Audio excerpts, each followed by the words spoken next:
Nah, untuk outlines-nya ini kurang lebih kita akan membahas 5 topik utama dari mulai konsep apa itu hipotesis statistik sampai nanti kita masuk ke uji terkait dengan statistik. Jadi secara teknis ujinya seperti apa? Seperti biasa nanti akan kita melihat poin analisisnya ada apa saja, dalam artian yang akan kita uji itu apakah rataan atau misalnya variansi atau misalnya statistik lainnya. Kemudian kita harus melihat juga karakter dari si populasinya, apakah populasinya tunggal atau populasinya tuh dia ada dua atau dua rataan atau dua statistik. Nah, baik, kita akan masuk kepada bahasan yang pertama. Jadi kita akan masuk secara konseptual apa itu yang dimaksud dengan hipotesis statistik. Pada minggu lalu kita sudah membahas terkait dengan estimasi. Nah, ketika kita berbicara estimasi, yang menjadi poin analisis adalah ketika kita memiliki satu populasi, kan ya, kemudian kita melakukan proses penyampelan, kemudian dari proses penyampelan kita mendapatkan sampel, di mana populasi tersebut memiliki parameter, kan, atau karakteristik bagaimana populasi itu bisa kita lihat sifatnya dalam tanda petik, bisa dalam bentuk mu atau rata-ratanya berapa, bisa juga dalam bentuk dia variansinya berapa atau standar deviasinya berapa. Nah, kemudian di sini dari sampel kita akan mendapatkan juga statistik, kan, dalam bentuk misalkan rataannya X-bar-nya berapa atau tadi si standar deviasinya berapa. Nah, pada proses estimasi yang ingin kita cari atau yang ingin kita bahas adalah kita ingin menduga dengan mengetahui statistik ini nilai sebenarnya itu berapa. Oke. Sekali lagi, dengan proses estimasi kita ingin mengetahui nilai parameter sebenarnya itu berapa, diketahui beberapa data yang kita miliki berupa statistik gitu, entah itu X-bar, rata-rata, atau standar deviasi. Nah, contoh kasus yang kemarin kita bahas gitu ya, di sini misalnya contoh kasus yang pensil, bahwa kita memiliki suatu alat atau manufaktur ya di sini, manufaktur pensil, yang mana kita memiliki alat manufaktur atau mesin pembuat pensil dengan satu tingkat kepresisian tertentu dan tingkat rataan tertentu. Gitu. Nah, misalnya kemarin kita sudah membahas bahwa si alat ini memiliki rata-rata hasil sampel gitu, misalnya sekitar 15,5. Kemudian kalian mengestimasi gitu bahwa mu-nya tuh dia berada ya di antara katakanlah 14,9 sampai 15,6. Nah, kemudian di sini kalian kan tentunya akan melakukan proses produksi yang terus-menerus gitu dari satu alat ini gitu ya. Nah, pertanyaan saya gitu. Sini ada Ahmad Munawir nggak? Iya, hadir, Pak. Oke, Nawir, kalau misalnya kamu melakukan proses produksi terus-menerus menggunakan alat atau mesin yang sama, kira-kira mesin tersebut dalam jangka panjang status mesinnya tuh seperti apa? Apakah tetap baik, atau mungkin rusak, atau mungkin rusak berat? Yang pasti tidak akan selalu baik, Pak, atau mengalami degradasi mungkin. Oke, degradasi. Nah, pertanyaan saya, apa impact dari degradasi mesin tersebut? Atau dampak dari mesin yang terdegradasi ini? Diketahui tadi kita memiliki mesin dengan tingkat kepresisian tertentu atau tingkat rataan untuk menghasilkan pensil tertentu. Mungkin impact-nya, error-nya mungkin bertambah, Pak. Oke, error-nya bertambah. Berarti di sini kita bisa menduga kan ya. Nah, menduga error-nya akan bertambah. Seperti itu kan ya, Nawir ya? Iya, Pak. Oke, makasih Nawir. Nah, sekarang, disinilah fungsi atau konteks hipotesis statistik. Tadi saat kita memiliki satu nilai mu, oke, katakanlah di sini mu-nya 15 gitu ya, kita mengetahui exact value dari mu-nya itu 15, kemudian produksi pensil dilakukan terus-menerus sehingga terjadi degradasi, maka setelah misalnya 5 tahun, tadi misalnya Munawir sebagai manajer produksi melihat, kok kenapa sekarang rata-rata si pensil yang dihasilkan menjadi 16 cm gitu. Nah, berarti di sini ada dugaan, ada kemungkinan si alat atau mesin ini tuh memiliki rata-rata yang berbeda daripada sebelumnya. Nah, berarti di sini ada dugaan kan? Dugaan bahwa rata-rata pensil yang dihasilkan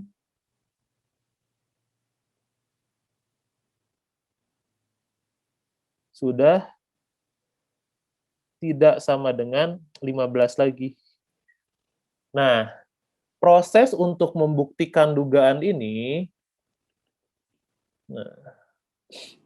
proses pembuktiannya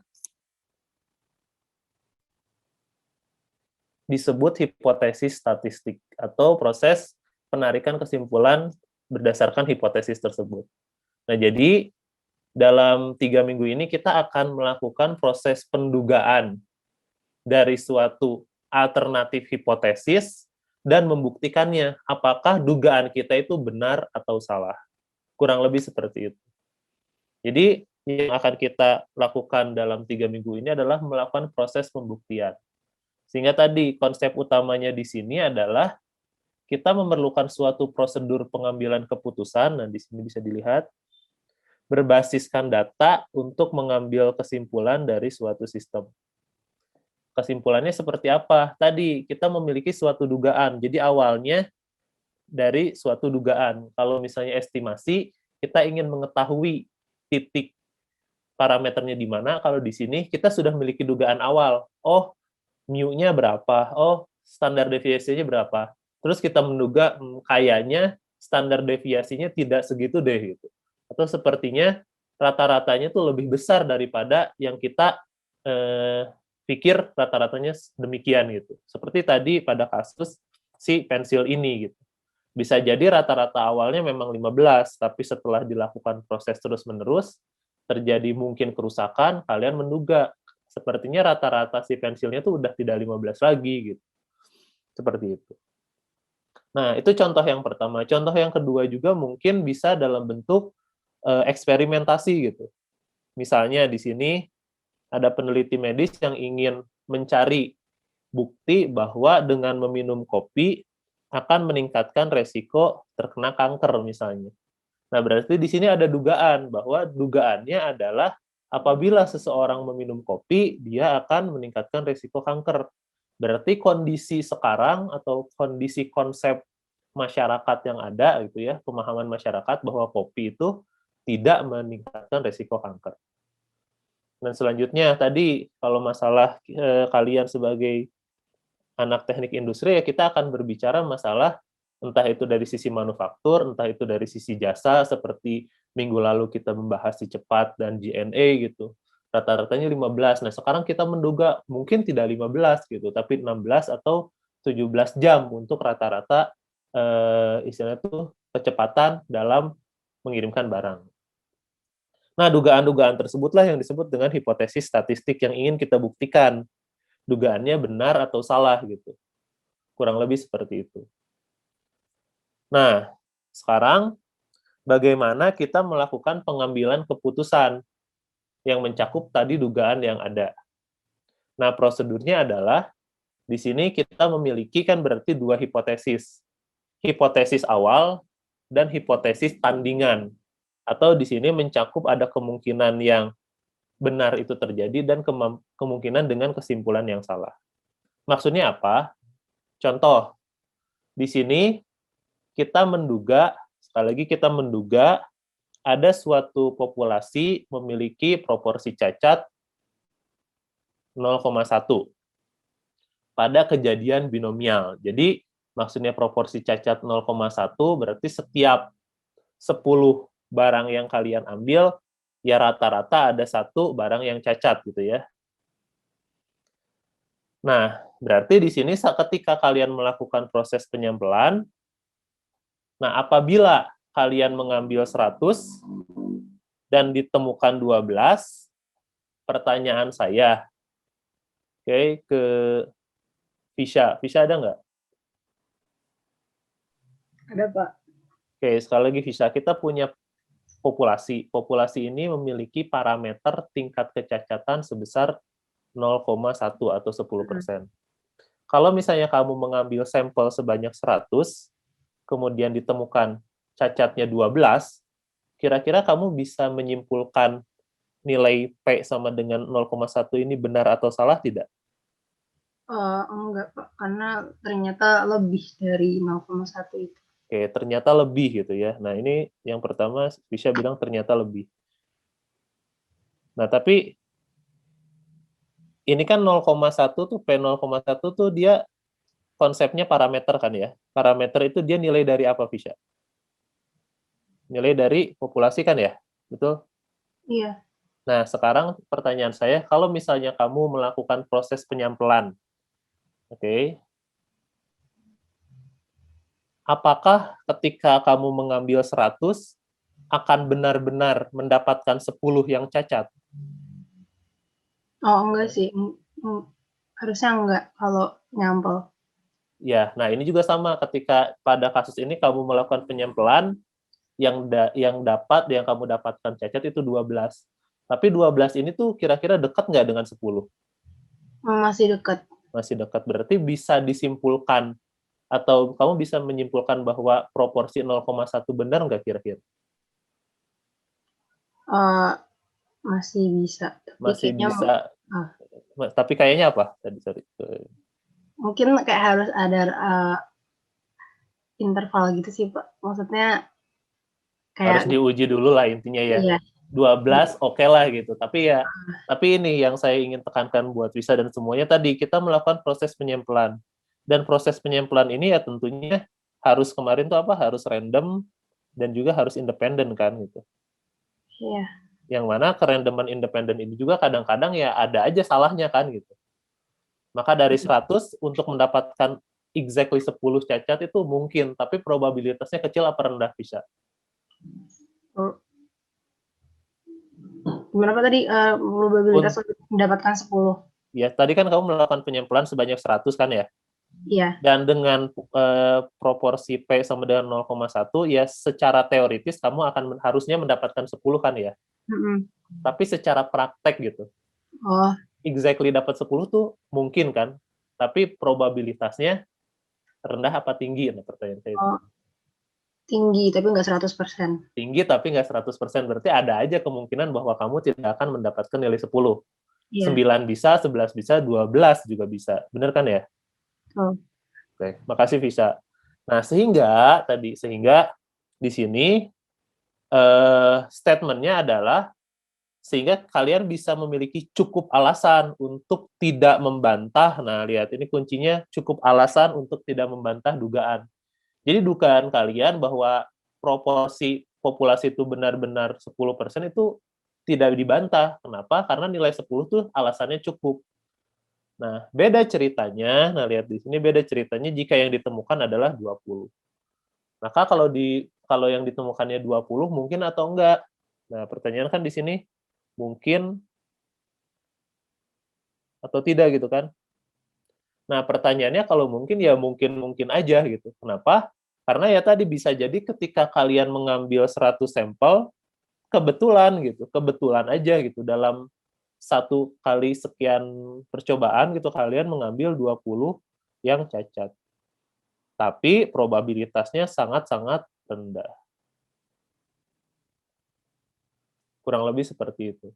Jadi di sini ketika kalian nanti melihat proses penyampelan itu adalah suatu proses yang real. Jadi bisa jadi bahwa yang dilakukan itu tidak akan exact sesuai dengan teoritisnya gitu. Kurang lebih seperti itu. Maka di sini ketika ada sampel 12 yang cacat, ya kalian punya cukup alasan bahwa nilai probabilitas 0,1 untuk populasi itu benar. Tetapi kalau 20, nah itu beda cerita gitu.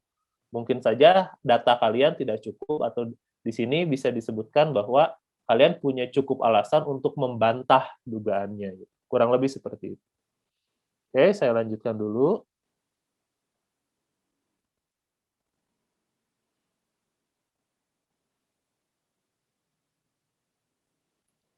Nah, di sini tadi kalian juga bisa melakukan proses penolakan hipotesis yang tadi saya bilang. Bahwa ketika kalian mendapatkan 12, ya kalian cukup punya alasan. Tapi di sini juga kalian bisa menolak hipotesis, yang mana tadi di sini hipotesisnya adalah probabilitasnya adalah 10%. Nah, di sini kalian harus memiliki bukti sampel yang cukup untuk membantah bahwa enggak kok probabilitasnya enggak 10% gitu. Untuk membantah dugaan bahwa probabilitasnya itu sebetulnya tidak 10%. Nah, di sini ada dua kemungkinan. Penolakan hipotesis itu bisa berarti gitu ya. Yang pertama memang dugaan kalian dibantah atau gitu. Nah, di sini hanya sedikit kemungkinan memperoleh informasi yang benar dari sampel, kurang lebih seperti itu. Jadi ada dua kemungkinan, memang benar salah atau informasinya tuh kurang banyak atau informasinya tuh hanya sedikit gitu untuk kalian bisa menyimpulkan bahwa hipotesis kalian benar. Contohnya apa? Tadi untuk kejadian dengan kalian menduga bahwa suatu populasi memiliki probabilitas 0,1, setelah kalian melakukan penyempelan, ternyata kalian menemukan cacatnya 20 dari 100 gitu. Nah, 20 dari 100 kan secara teoritis harusnya kalian mendapatkan 10 cacat gitu ya. Tapi di sini cacatnya tuh 20. Maka kemungkinan menemukan cacat lebih besar daripada 20 itu sangat kecil gitu. Kurang lebih seperti itu. Jadi di sini kalian bisa menolak hipotesis kalian bahwa P sama dengan 0,1 saat kalian menemukan cacat yang cukup besar. Gitu. Kurang lebih seperti itu. Ada yang mau ditanyakan dulu sampai sini? Pak, izin bertanya, Pak. Silakan, Otmar. Ini kan di kasus ini mungkin 20 bisa langsung kelihatan kalau kayaknya salah gitu, Pak. Soalnya kan agak jauh. Cuman kalau misalkan agak dia di borderline mepet-mepet, mungkin bisa masuk ke 0,1 tapi bisa enggak gitu, nanti nentuinnya gimana ya, Pak? Apa Nah, ntar itu ada perhitungannya? akan ada perhitungannya, nanti kita bahas ya, Otmar. Oh ya, makasih, Pak. Oke. Jadi nanti akan ditentukan di mana kritisnya sih kalian harus menolak dan menerima hipotesis gitu. Nah, itu nanti akan kita bahas. Oke, kita lanjut dulu berarti ya. Nah, yang akan kita bahas dulu sekarang itu adalah bentuk baku pernyataan hipotesis. Jadi hipotesis kalian tuh harus benar dulu menyatakannya gitu. Nah, setelah benar menyatakan baru kita akan melakukan proses perhitungan. Oke. Nah, bagaimana bentuk baku dari si pernyataan hipotesis? Yang pertama di sini bentuknya tuh biasanya strukturnya probabilitas dari kesimpulan yang salah. Maksudnya seperti apa? Misal di sini tadi ada seorang peneliti ingin memutuskan melalui eksperimen apakah minum kopi itu meningkatkan risiko terkena kanker. Di sini dia ingin membuat eksperimen dengan pertanyaan penelitian apakah meminum kopi meningkatkan kanker. Berarti di sini dia memiliki dua hipotesa. Hipotesa awal atau yang disebut H0 dan hipotesa tandingan atau H1. Berarti di sini hipotesa awal dan tandingan. Nah, di sini kita akan membahas dua jenis hipotesis ini. Ketika seorang peneliti medis ingin memutuskan melakukan pertanyaan penelitian apakah meminum kopi meningkatkan risiko terkena kanker, maka di masyarakat berarti sekarang dia atau kita semua banyak yang berpikir beranggapan dan juga belum ada karena memang belum ada eksperimennya, maka H0 atau hipotesis awal yang ada di masyarakat ini adalah tidak ada peningkatan resiko terkena kanker yang disebabkan oleh minum kopi. Nah, itu yang disebut dengan hipotesa awal. Atau yang biasa disebut juga status quo. Status quo itu maksudnya sekarang anggapan di masyarakat itu seperti apa. Nah, baru hipotesa yang ingin kalian uji atau hipotesa tandingannya itu apa? Hipotesa tandingan itu tadi pertanyaan dari penelitian atau dugaan kalian yang baru terhadap apa yang ada. Nah, itu yang disebut dengan hipotesis tandingan. Maka H1-nya adalah meminum kopi meningkatkan risiko terkena kanker. Berarti di sini hipotesa tandingannya adalah minum kopi meningkatkan risiko terkena kanker. Kurang lebih seperti itu. Nah, jadi di sini kalian harus bisa dulu menentukan dua jenis hipotesa ini harus betul. Mana yang disebut dengan hipotesa awal, mana hipotesa tandingan. Nah, di sini hipotesa awal atau H0 merupakan suatu dugaan yang ingin kalian uji. Gitu. Jadi pengujiannya itu apa? Berarti sekarang kondisinya tuh seperti apa? Kondisi existing lah kalau bahasa unit sama bahasa himpunan tuh. Nah, terus baru hipotesa H1 atau hipotesis alternatif adalah dugaan yang muncul kalau misalnya H0 ditolak. Nah, biasanya tadi berbentuk pertanyaan yang ingin dijawab. Nah, maka tadi saya bulatkan di sini apakah meminum kopi meningkatkan risiko terkena kanker. Berarti di sini pertanyaannya gitu. Oke. Kemudian di sini kesimpulan. Nah, kesimpulan yang muncul dari hipotesis tadi kita memiliki H0 dan H1 yang ingin kita uji kan. Nah, maka di ujung dari pengujian harus ada kesimpulan. Nah, kesimpulannya, kalau secara statistik, biasanya kita akan fokus pada H0. H0-nya ditolak, gitu ya. Jadi, hipotesis 0-nya ditolak, kalau kalian baca buku Walpole, itu reject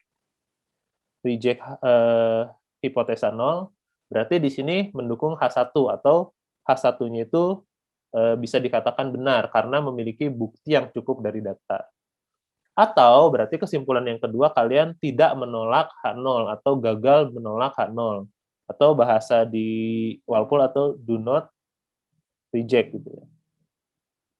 Nah, berarti kalian memiliki data atau memiliki bukti yang tidak mencukupi untuk menolak H0. Berarti H0 masih diterima.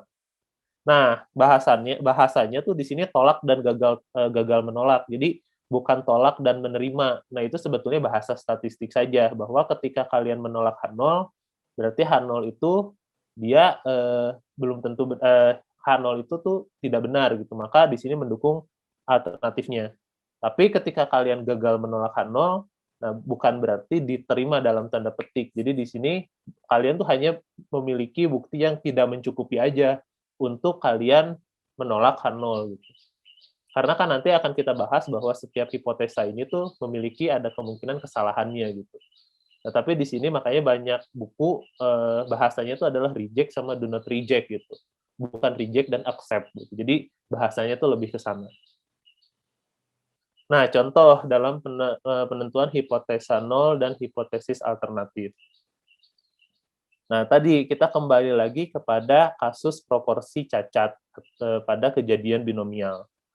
Terdapat secara historis proporsinya adalah P sama dengan 0,1.